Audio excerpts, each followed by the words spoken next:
வணக்கம் YouTube viewers, நான் உங்கள் எவி. கிரேக்க புராணங்களில் உள்ள தமிழ் பெயர்களில் இது பாகம் 10. நம்ம எல்லோருக்கும் எக்கோவை பற்றி தெரியும். நாம் சொல்கிறதே நமக்கு பலமுறை திரும்பவும் கேட்டால் அதை எக்கோ இல்லைனா எதிரொலின்னு சொல்லுவோம். கிரேக்க புராணங்களில் இதுக்கு ஒரு கதை உள்ளது.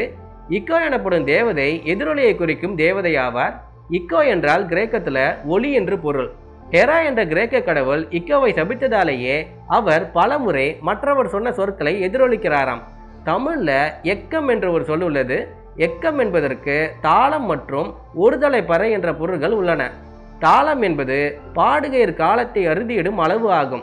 தாளமும் ஒளியுடன் தொடர்புடையதுதான்.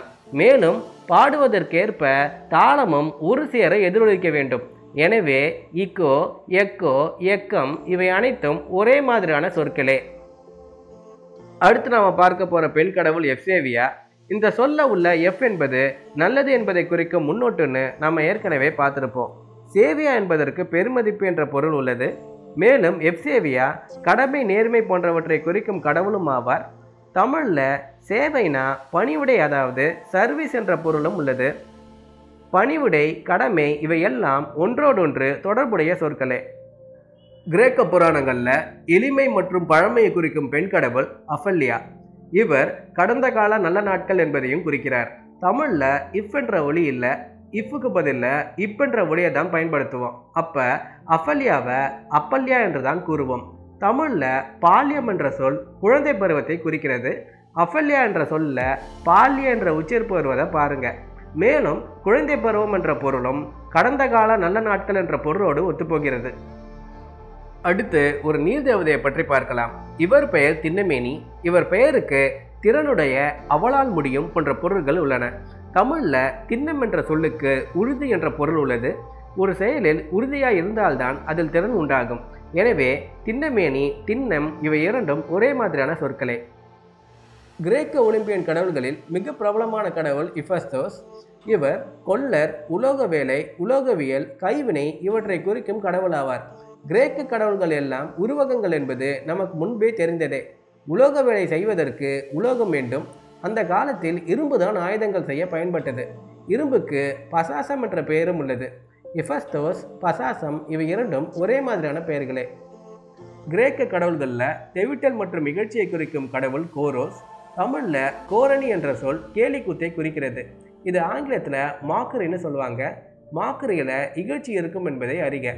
கிரேக்க புராணங்களில் மரண ஆன்மாக்களும் உண்டு. மரண ஆன்மாவை கீர் என்று அழைக்கிறாங்க.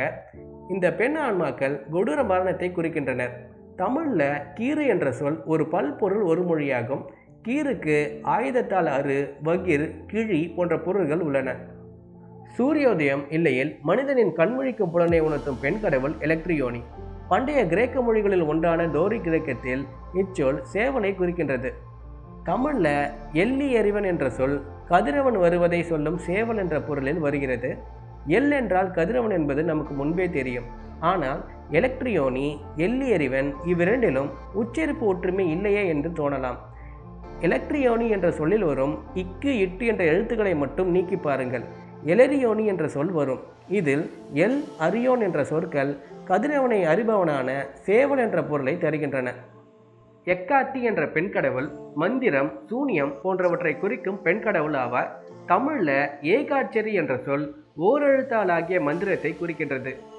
அடுத்து கிரேக்க புராணங்களை குறிப்பிடப்படும் ஒரு விலங்கை பற்றி பார்க்கலாம். ஆங்கிலத்தில் இதை பைத்தன் என்று கூறுவர். இதற்கு மலைப்பாம்பு என்று பொருள். கிரேக்கத்தில் இதை பீத்தோன் என்று அழைக்கிறாங்க.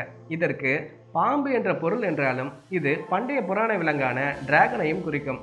இந்த பீத்தோன் என்ற சொல் பீத்தோ என்ற கிரேக்க சொல்லிலிருந்து வந்ததாக சொல்கிறாங்க.